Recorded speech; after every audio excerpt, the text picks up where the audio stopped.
안녕하세요. 오늘도 사연살롱을 찾아주셔서 감사합니다. 저는 남편을 잃고 겨우 취업해 일을 하고 있는 50대 여성입니다.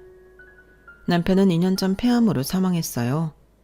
5년 전 폐암 말기 선고를 받고 3년 동안 투병했어요. 투병한 3년 동안 다니던 회사에 인수인계를 하고 치료를 병행했지만 결국 하늘나라로 갔네요. 하늘나라로 가기 전 남편은 인수인계를 잘 끝마쳐 다행이라는 말을 했어요. 그만큼 남편은 자신의 업무에 자신이 다니던 회사에 진심이었어요.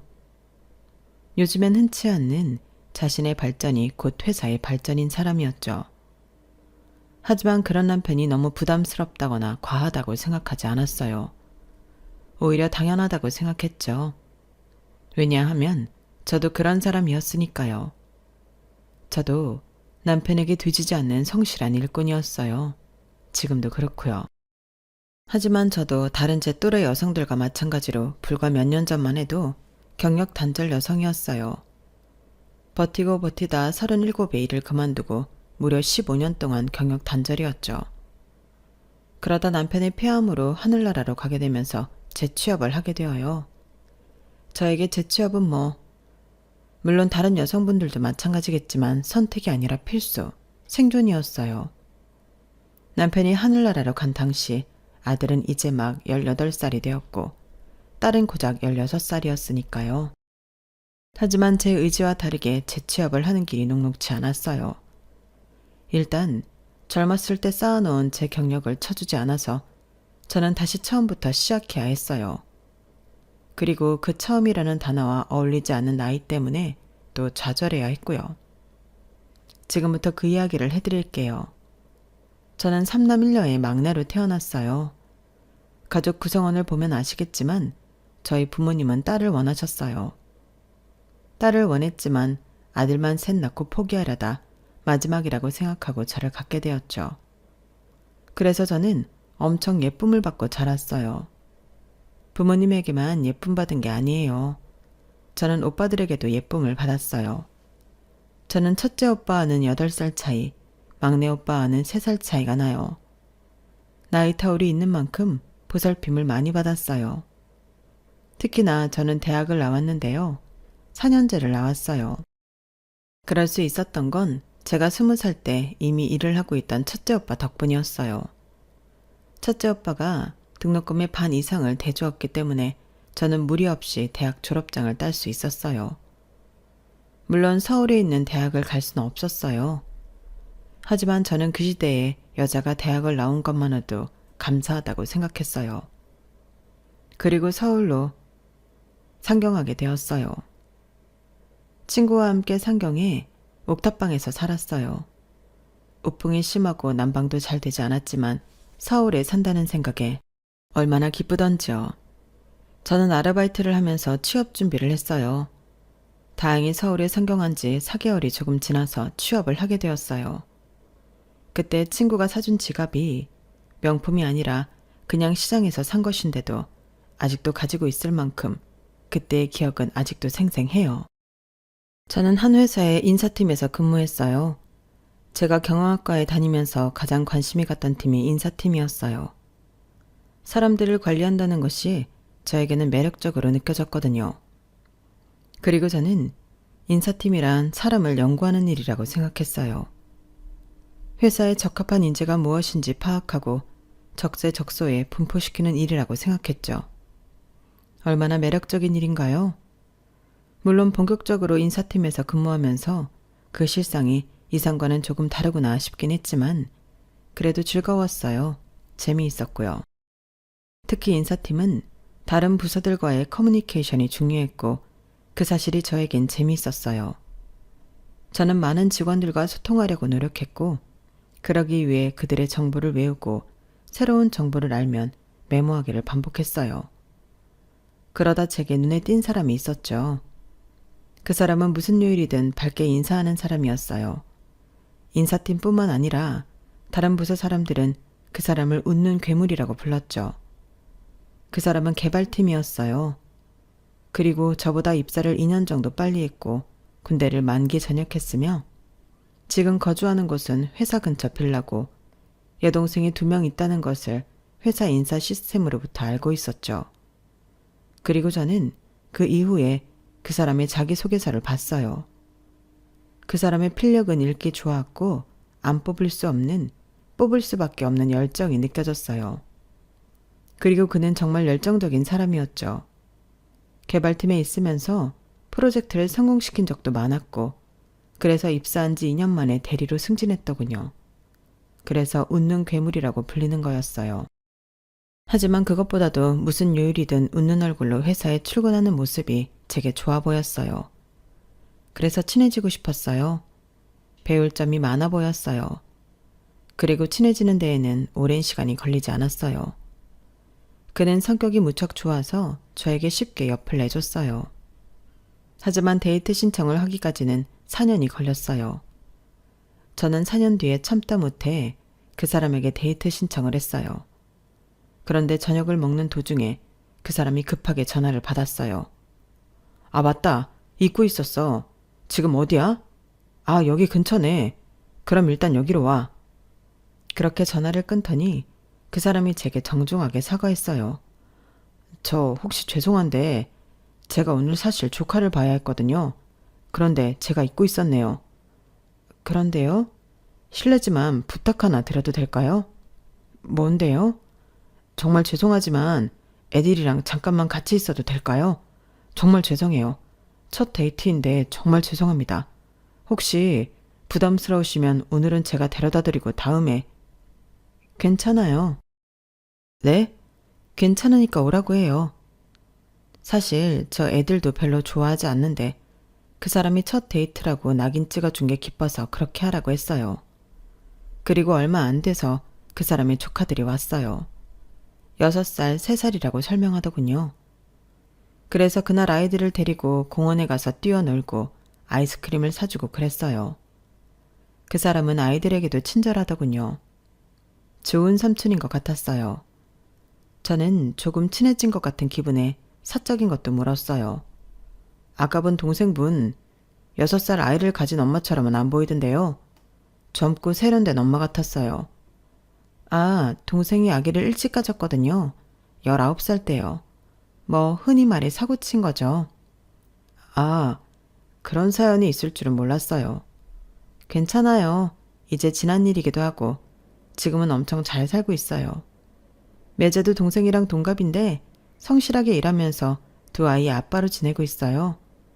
다행이네요. 물론 처음엔 당황했죠. 저 막 혼내기도 했어요. 학생의 일해선 안 된다고. 어떻게 책임질 거냐고 험한 말도 했어요. 그런데 제 동생이 책임지겠다고 하더라고요. 그때 걔 눈에서 모성애를 봤어요. 그렇게 보면 모성애라는 거 엄청 대단한 것 같아요. 그렇죠. 모성애라는 건 없던 힘도 생기게 한다고 하더라고요. 그러면서 저희는 이런저런 이야기를 했어요. 그날을 기점으로 더 친해진 것 같아 기분이 좋았어요. 그리고 그렇게 생각한 건 저뿐만이 아니었어요. 그 사람은 그날 이후로 저에게 더 많은 관심을 보였고 하지도 않던 자기 어필을 하기 시작했어요. 그렇게 저희는 사귀게 되었어요. 그런데 그 사람이 정직한 게 흠이 되더라고요. 그 사람은 저희 연애를 숨기지 못했어요. 결국엔 연애 2개월 만에 연애가 밝혀졌고 이상한 소문이 나게 되어요. 그 해에 제가 대리지만 인사팀장이 되었거든요. 그래서 남자친구가 승진하려고 저를 이용하고 있다느니 남자친구만 편애하는 게 아니냐느니 그런 말이 많았어요. 인사팀원들도 그렇게 생각하더라고요. 그래서 전 버틸 수 없었어요. 처음으로 회사 생활이 힘들었죠. 나 못 버티겠어요. 이상한 소문들, 그게 다 사실이 아닌데 너무 괴로워요. 그래서 저 그만두려고요. 아, 이러면 내가 너무 미안해지잖아요. 그만두지 말아요. 조금만 버티면 사라질 소문들이에요. 그럴 리 없어요. 소문이 점점 더 커지고 이상해지고 있다고요. 제가 그만두고 이직하는 게 맞아요. 둘 중에 누가 그만둬야 한다면 내가 그만둘게요. 네? 어떻게 하려고요? 어차피 올해 언제든 대학 동기랑 창업할 생각이었어요. 시기가 좀 빨라졌다고 생각하죠. 뭐 난 괜찮아요. 난 잘 해낼 테니까. 그렇게 남자친구는 퇴사를 하고 창업을 해요. 그리고 1년 뒤 회사 정원이 50명이 넘도록 성장시키죠.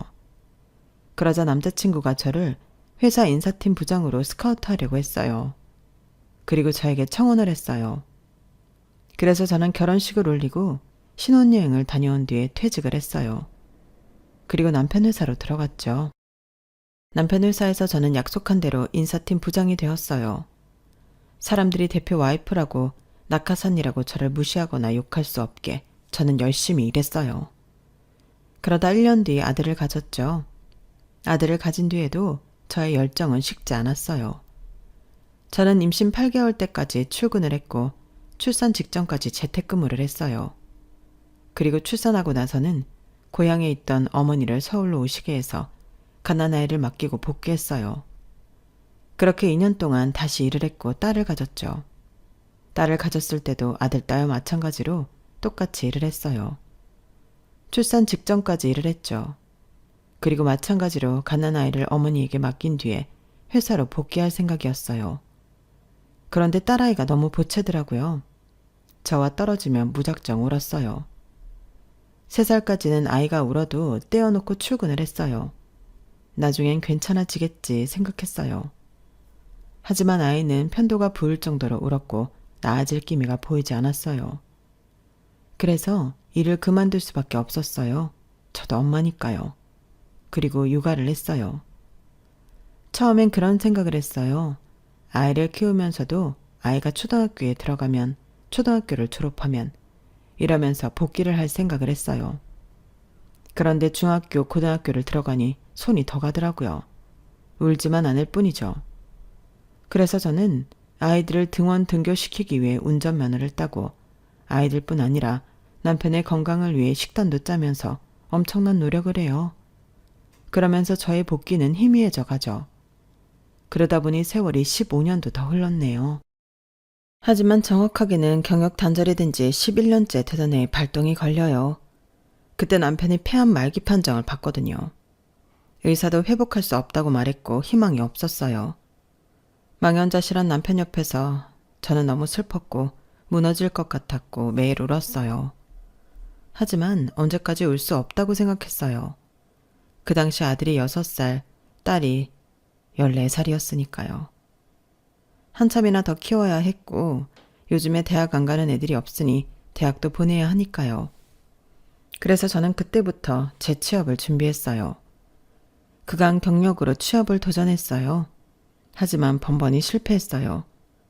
저는 너무 우울했고 깊은 쉬면에 빠졌어요. 어떻게 애들을 키워야 할지 정말로 막막했어요. 그런 저를 보며 남편이 저를 위로하더군요. 본인 속도 말이 아닐 텐데요. 너무 우울해하지 마. 경력 단절이 왜 단절이겠어? 단절이라는 건 머물러 있다는 거고 그래서 다시 쓰일 수 없다는 거 아니겠어? 그러니까 다른 걸 도전해봐. 당신 할 수 있잖아. 저는 남편의 깊은 위로에 여성 일자리 센터에 갔어요. 그리고 거기서 저는 새로운 희망을 발견했어요. 저를 상담해주는 사람이 제 또래 여자였거든요.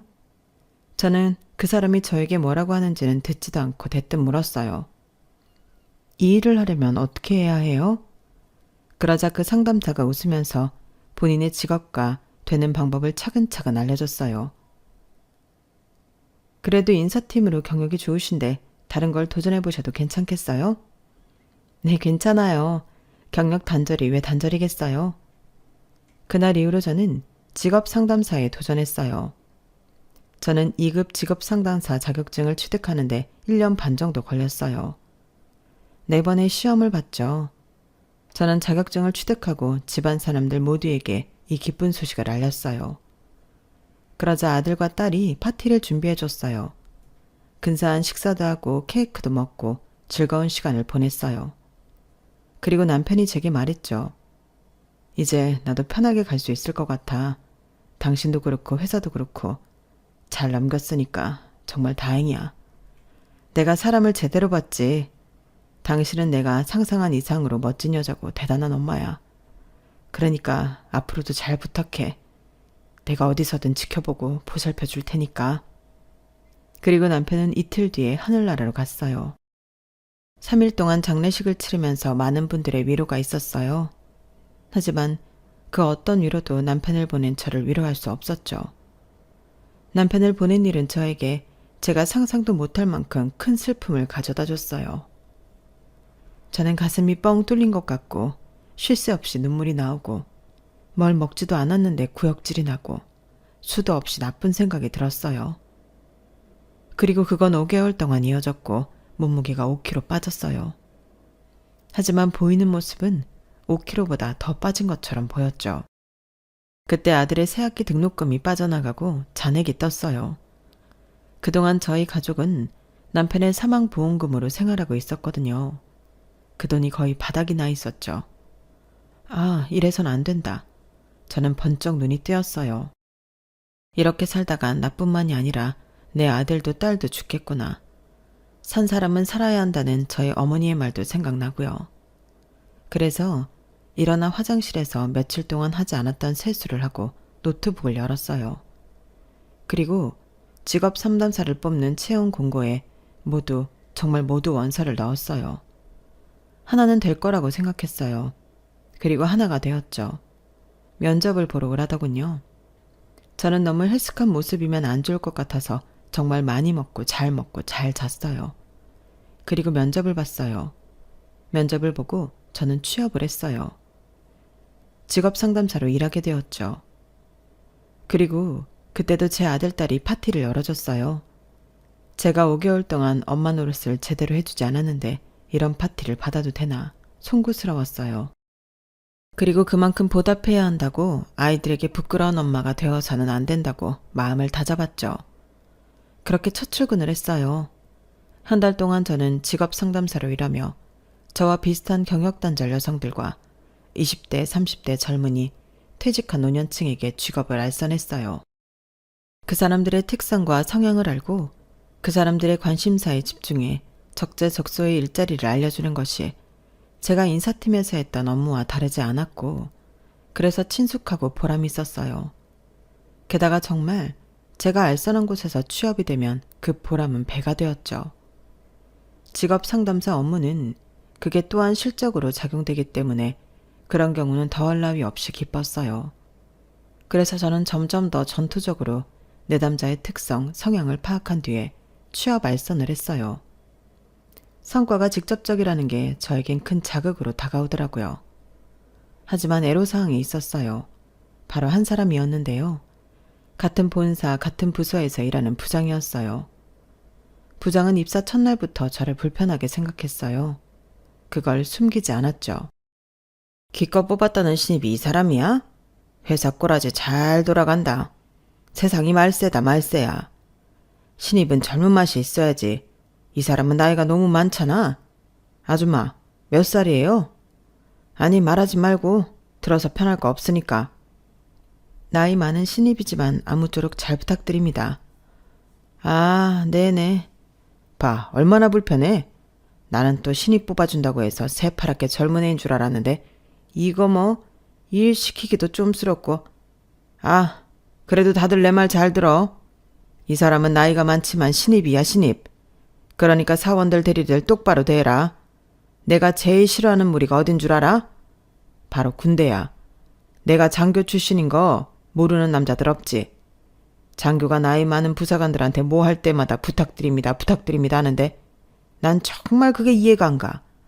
직급이 나이보다 낮은데 뭔 부탁이야? 왜 존댓말인데? 무리의 직급이라는 게 있으면 직급대로 행동해야지. 안 그래? 그러니까 여기는 직급대로 행동한다. 이 사람한테 부탁하지 말고 지시해. 그 위치니까. 알겠어? 부장은 저보다 어린 모든 직원들에게 저에게 부탁이 아닌 지시를 하라고 말했어요. 그리고 본인이 직접 모범을 보이듯 저에게 지시하고 하대하듯 행동했죠. 그리고 부장은 점심 식사 시간이 되면 저에게 눈치를 줬어요. 어이, 지금 네가 할 게 아니지. 수저 놓고 물잔 채우는 건 막내가 해야지. 아, 부장님 괜찮습니다. 제가 할게요. 제가 가깝잖아요. 그러니까 왜 네가 가까운 자리에 앉아? 아줌마, 전에 직장생활 안 해봤어? 알아서 수저통 근처에 앉아야지. 그래서 제가 대리와 자리를 바꿔 앉았어요. 그리고 사람들에게 수저와 물컵을 채워 건넸어요. 아줌마, 냅킨에 받쳐서 내야지. 그건 기본 아니야? 아니, 결혼한 거 아닙니까? 그런데 이런 기본적인 예의가 없으면 애들은 어떻게 키웠대? 그런데 그때 제 아들한테 전화가 왔어요. 죄송합니다. 잠시만요. 이러면서 제가 전화를 받으려고 하니까 부장의 물컵을 탁자에 3개 내려놨어요. 식당 모든 사람들이 저희 테이블을 쳐다봤죠. 아니, 지금 부장이 말하고 있는데 전화를 받는 건 무슨 싸가지야? 젊은 MZ세대도 아니고 당신이 말이야. 이래서 내가 나이 먹은 신입은 싫다는 거야. 꼴에 나이 많다고 지멋대로 굴려는 것 봐. 아우, 야, 너희들도 그러니까 니네 여자들 말이야. 결혼하고 애 낳을 거면 진짜 그만둬. 그리고 그만두고도 다시 재취업할 생각도 하지 마. 니네도 저렇게 안 될 것 같지? 아줌마 되면 다 저래. 안 저런 아줌마 본 적이 없다. 애초에 여자는 직원으로 뽑으면 안 된다니까. 밥맛 떨어져서 원. 저는 그 이야기를 듣고 식당을 빠져나와 화장실에서 울었어요. 도중에 전화를 끊어서 아들이 무슨 일이냐고 문자를 보냈는데 답장도 하지 못했죠. 그리고 저는 화장실에서 충격적인 소리도 들었어요. 아, 진짜 아줌마 하나 잘못 들어와서 팀 분위기가 이게 뭐냐? 그전에도 괜찮은 분위기는 아니었지만 이 정도로 최악은 아니었잖아. 게다가 갑자기 불똥은 왜 우리가 맞는데? 결혼하고 애 낳을 거면 진작 그만두라고? 다시 취업할 생각도 하지 말라고? 뭔 그런 소리래. 그러니까. 아니, 그 아줌마도 이상해. 왜 개기려고 해? 항상 부장님이 그런 소리 하면 눈 부릅뜨고 대들려는 듯이.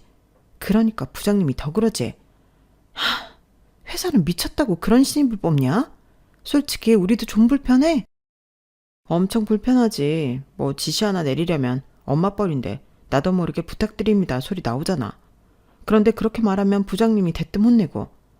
진짜 그 아줌마한테 뭐 일을 시키기 싫다니까? 안 그래? 그러고 보니 소미 씨는 그 아줌마 사수잖아. 안 힘들어? 저 개인적으로 무슨 말 해본 적 없어요.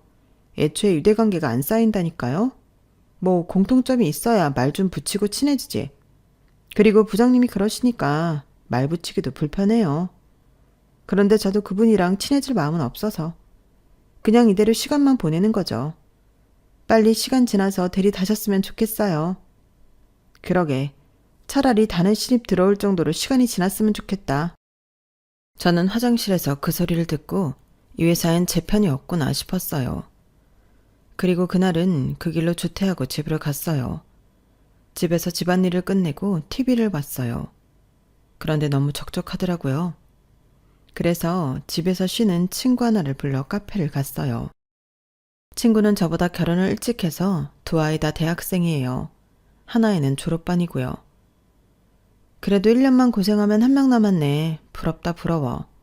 야, 요새는 취업 전까지, 아니 취업하고도 키워야 해. 캥거루족 몰라? 아, 캥거루족 들어는 봤어. 너네 애들 알아서 잘하잖아. 안 그러겠지? 캥거루족이 못난 애들이어서 그렇게 되는 게 아니야.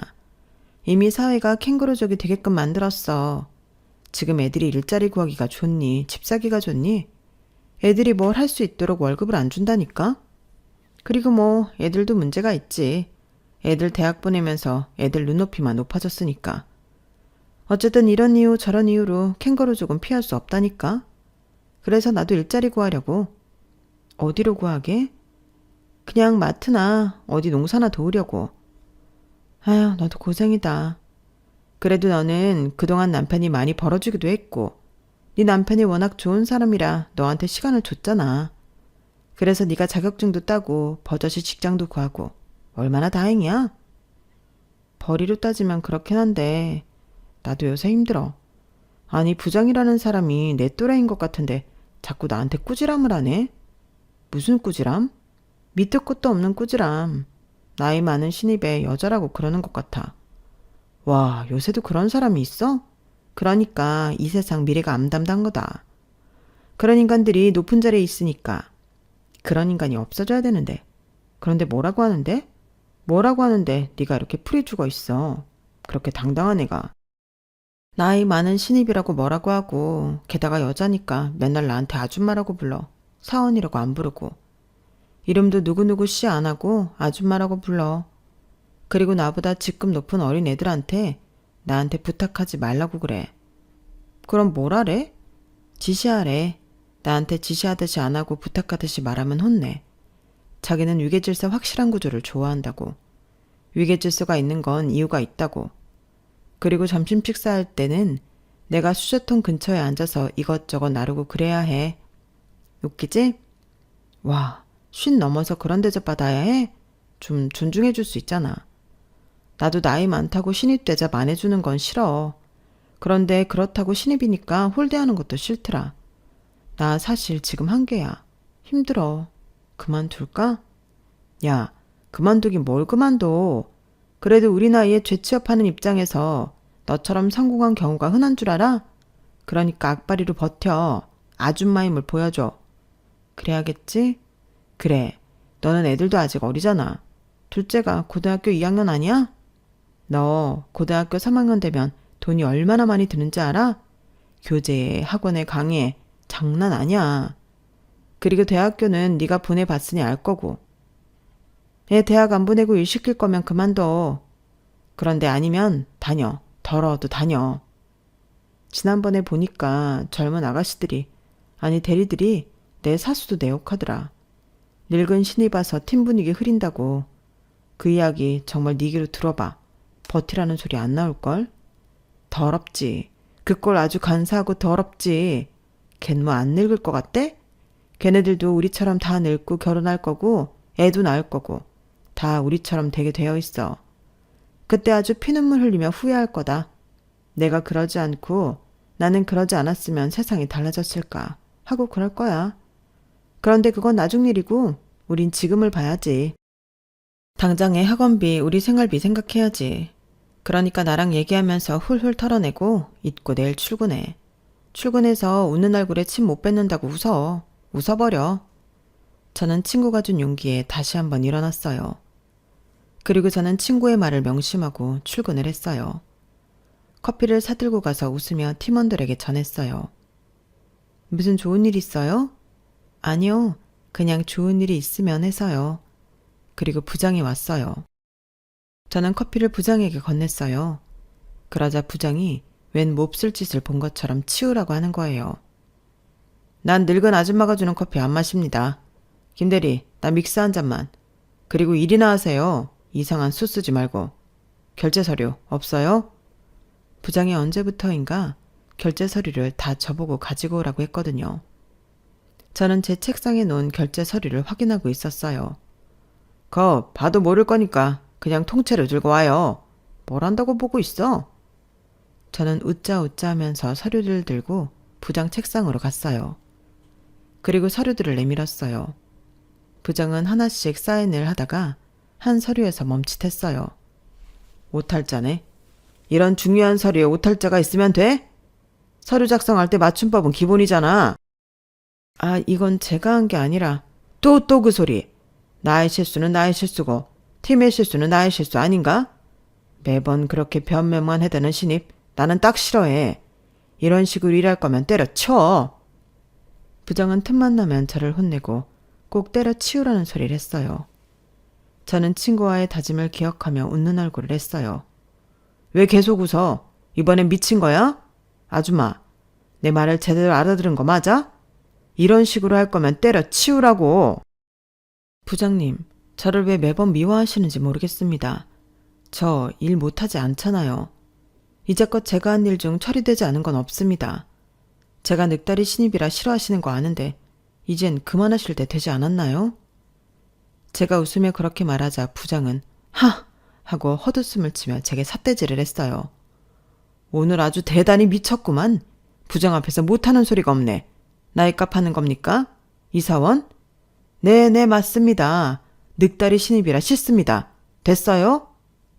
그렇게 실랑이를 하다가 저는 자리로 돌아왔고 부장은 씩씩거리며 사수에게 일 똑바로 가르치라고 소리를 질렀어요. 네가 제대로 안 가르쳤기 때문에 저게 나를 물러보는 거야. 알아? 저는 이 방법도 아닌 방법이구나 속으로 생각했어요. 그리고 점심시간이 끝날 무렵 제 사수를 찾아가 사과했어요. 한 번도 화를 내지 않던 사수는 그때 저에게 화를 내더군요. 제가 참은 건 부장님이 저한테 직접적으로 본인 일로 짜증내고 혼내지 않아서예요. 그런데 오늘은 뭐죠? 왜 그런 식으로 행동한 거예요? 미안해요. 저도 사수님한테까지 이럴 줄은 몰랐어요. 죄송합니다라고 해야죠. 저 사수예요. 정말 나이 많다고 나이값 하겠다는 거예요? 그래도 저희 엄마 생각하면서 잘해드리려고 했어요. 그런데 이런 식이면 저도 커버 못 쳐요. 저는 사수도 적으로 만들고 많은 회사 사람들을 적으로, 적어도 남으로 만든 것 같더군요. 그리고 제가 입사 한 달 차가 되어서 실적이 종합이 되어 나왔어요. 놀랍게도 팀원들 중 제가 실적이 가장 좋더군요. 1위였어요. 저는 정말 기뻤어요. 제 노력이 헛된 것만은 아니구나 생각했거든요. 하지만 대놓고 기뻐할 수만은 없었어요. 제가 압도적으로 1위를 하게 되어서 팀 분위기가 정말 안 좋았거든요. 적막했어요. 꼭 장마 같았어요. 그런데 제가 혼나는 건 분위기를 타지 않았죠. 심지어 더 혼나는 것 같았어요. 이번에도 저는 제가 결제를 올리지 않은 건으로 혼이 나고 있었어요. 대체 이런 식으로 결제 올려서 나보고 어떻게 사인을 하라는 거야? 몇 번이고 내가 양식 알려줬지? 이 양식은 아니라고. 아니라고! 아줌마, 머리 안 돌아가? 돌대가리야? 대체 몇 번을 알려줘야 해? 이럴 거면 진짜 일 때려 치우라고. 애 때문에 그래? 남편 있을 거 아니야. 남편이 쪼달리게 보나 보지? 집구석이 엉망이네. 가져가서 다시 해. 저는 한마디를 하려다가 저번처럼 더 큰 악몽이 찾아올까 봐 참았어요. 그런데 직원들이 다들 일어나는 소리가 들렸어요. 뒤를 돌아보니 한 남자가 들어왔는데 구면이었어요. 제가 삿대질을 하자 직원들이 모두 수근수근거리면서 저에게 눈치를 줬어요. 그리고 부장이 저에게 들으라는 듯 말했죠. 아, 대표님. 한 달 동안 해외 갔다 오시느라 고생 많으셨습니다. 미국 날씨가 어떠셨는지 더우셨습니까? 강 부장 잘 지냈나? 미국은 무지 더웠네. 그런데 이분 왜 여기 있어? 저는 무척 놀랐어요. 대표라고 하는 저 남자 제 남편의 지인이거든요. 그것도 친한 지인이요. 경조사를 거하게 챙기는 사이였어요. 저희 남편이 회사 대표라는 것은 이야기 드렸죠. 대표님과 어떻게 알게 된 사이냐면요. 저희 남편 회사가 고연 촉진 장려금을 받기 위해서 취업 지원 프로그램을 이수한 실업자를 몇 번 받았어요. 그때 헤드헌팅 회사 대표 몇 명과 친하게 지냈는데 그중 한 분이세요. 특히 이분 회사에서 소개받은 직원들과는 상당히 오래 일했어요. 지금 아직도 다니는 직원이 있어요. 저희 부부에게 굉장히 감사한 분이죠. 그럼으로써 서로 윈윈하는 관계였기도 했고요. 그래서 대표님 따님이 결혼할 때 저희 부부가 100만 원을 축의금하고 아버님이 돌아가셨을 때 100만 원 조의금을 했어요. 그리고 대표님은 저희 남편이 하늘나라에 갔을 때 500만 원이나 조의금을 하셨고요. 그런데 어떻게 회사를 모르냐고 하시는 분들이 있을지도 모르겠어요. 저는 사실 남편의 지인관계를 제대로 잘 알지 못해요. 남편이 워낙 마당발이어야죠. 그래서 얼굴과 직책만 대충 알지 무슨 회사를 운영하는지는 몰라요. 그래서 몰랐어요. 모른 만큼 굉장히 당황했고요. 그래서 저는 손을 내리지 못하고 있었어요. 그런데 대표님은 저를 이미 알고 있다는 듯이 제 손을 쓱 내려주더니 가볍게 목례를 하고 악수를 청했어요. 사모님, 오랜만입니다. 잘 지내셨어요? 그리고 사모님 소리에 직원들은 다시 수근수근거렸고 부장은 놀란 표정을 숨기지 못했어요. 아니, 이 아줌마한테, 아니 이분한테 사모님이라뇨. 대표님 무슨 말씀이신지 감을 못 잡겠는데요. 대표님은 손짓으로 잠시만 기다려보라고 하면서 어딘가에 전화를 걸었어요. 인사팀인가? 지금 부장 자리 비어있지? 그래. 강 부장이 다른 지사로 발령 갔잖아. 그래, 나도 알고 있어. 그래서 내가 새로 인사부장 뽑았다고 전달하지 않았나? 그래, 직업상담사로 면접 본 이지은 씨 말이야. 내가 직업상담사가 아니라 인사부장으로 올리라고 했잖아. 그런데 왜 지금 직업상담사로 있지? 대체 일 처리를 어떻게 하는 거야? 저는 대표님 말에 무척 놀랐어요. 그리고 놀란 건 저뿐만이 아니었죠. 사무실에 있는 모든 사람이 놀라서 저와 대표님을 번갈아 봤어요. 알고 보니 제가 직업 상담사로 원서를 넣은 뒤에 대표님이 제 이력서를 확인하고 저를 알아차린 거예요. 사연이 딱하기도 하고 제가 인사팀에서 부단히 잘 일했다는 것을 알고 있기도 했고요. 그리고 그때 마침 본사 인사부장 자리가 비어 있었어요. 그래서 대표님은 직업 상담사를 한 명 더 뽑고 저를 인사부장으로 임명했던 거예요. 그런데 착오가 생겨 직업 상담사를 한 명 더 뽑긴 했지만 그 사람은 지사로 발령받고 전 본사에서 직업 상담사로 일하게 된 거죠. 그리고 대표님은 일이 있어 한 달 동안 회사에 출근하지 못했고 그래서 저는 직업 상담사로 한 달 동안 근무하게 된 거였어요. 일처리 똑바로 하세요. 당장 이분 자리 옮겨드려. 앞으로 같이 업무할 인사부장이니까 잘 대우하라고. 그런데 내가 없을 때 더 꼼꼼하게 일 처리해야 하는 거 아니야? 오늘 이렇게 처리한 사람 내 방으로 올려보내. 대표님은 그렇게 말하고 전화를 끊고서 제게 사과를 했어요. 제가 분명 지시를 내렸는데 직원이 잘못 알아들은 모양입니다. 한 달 동안 여기서 일한다고 고생 많았어요. 이제 앞으로 하시던 일 하면 됩니다. 인사부장으로요. 기뻤어요.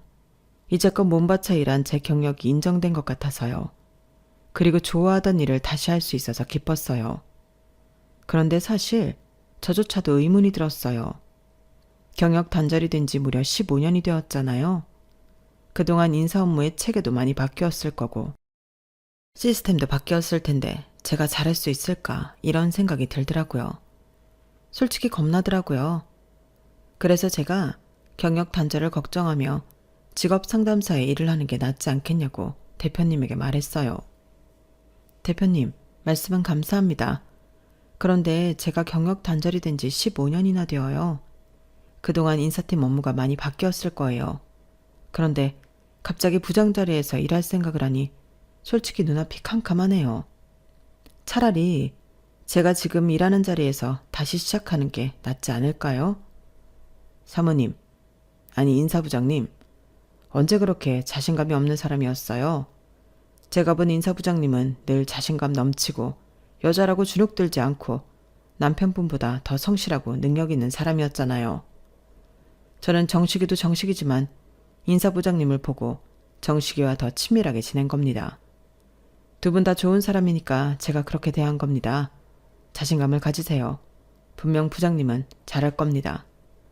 이건 돌아가신 남편의 부탁이 아닌 제 자신의 믿음이에요. 남편의 부탁이요? 그 사람이 무언가 부탁을 했나요? 저 멀리 떠나기 전에 저에게 전화를 했어요. 남은 식구들 좀 챙겨달라고. 물론 그 말 때문에 부장님을 뽑은 건 아닙니다. 부장님은 부장님 스스로 무척 가치 있고 유능한 분이니까요. 저는 제가 모르는 이야기에 눈물이 났어요. 제 앞에서 모든 일이 해결되어 편하게 눈 감을 수 있겠다고 하더니 뒤에서 이런 부탁을. 대표님에게만 한 게 아니라 분명 자기가 아는 큰 사람들에게 했을 거예요. 그런 생각이 드니 마음이 무너지더라고요. 그런데 왜 회사로 안 들어가고 다시 직장을 구하신 겁니까? 들어보니 지금도 여전히 빵빵하던데요. 거기 인사팀으로 들어가시기도 충분하잖아요. 아, 애초에 남편 백으로 인사부장까지 간 사람이에요. 그런데 남편 하늘나라 가고 봐달라는 식으로 돌아가고 싶진 않았어요. 새로 부임한 대표한테도 부담스러운 일인 것 같고요. 그래서 직업 상담사 자격증을 따서 새로 취업 준비했어요. 대표님은 역시 대단한 사람이라고 저를 마구 칭찬했어요. 그리고 지금 일에 대해 물었어요. 제가 들어올 때 분위기가 좋지 않던데 큰 소리도 나고요. 무슨 일입니까? 아, 제가 결제 서류 양식을 잘못 알아서 부장님이 알려주시고 있었어요. 그 서류 잠깐 나 좀 보여주시죠. 대표님이 결제 서류에 손을 대려고 하자 부장은 망연자실한 표정을 지었어요. 아까도 말씀드렸지만 그건 제 서류가 아니에요. 제 실수가 아니었죠. 대표님은 서류를 쓱 봤어요. 그러더니 의문스러운 표정으로 저와 부장을 번갈아 쳐다봤어요. 인사부장님 성함이 아니잖아요. 이 서류 올린 사람 누굽니까?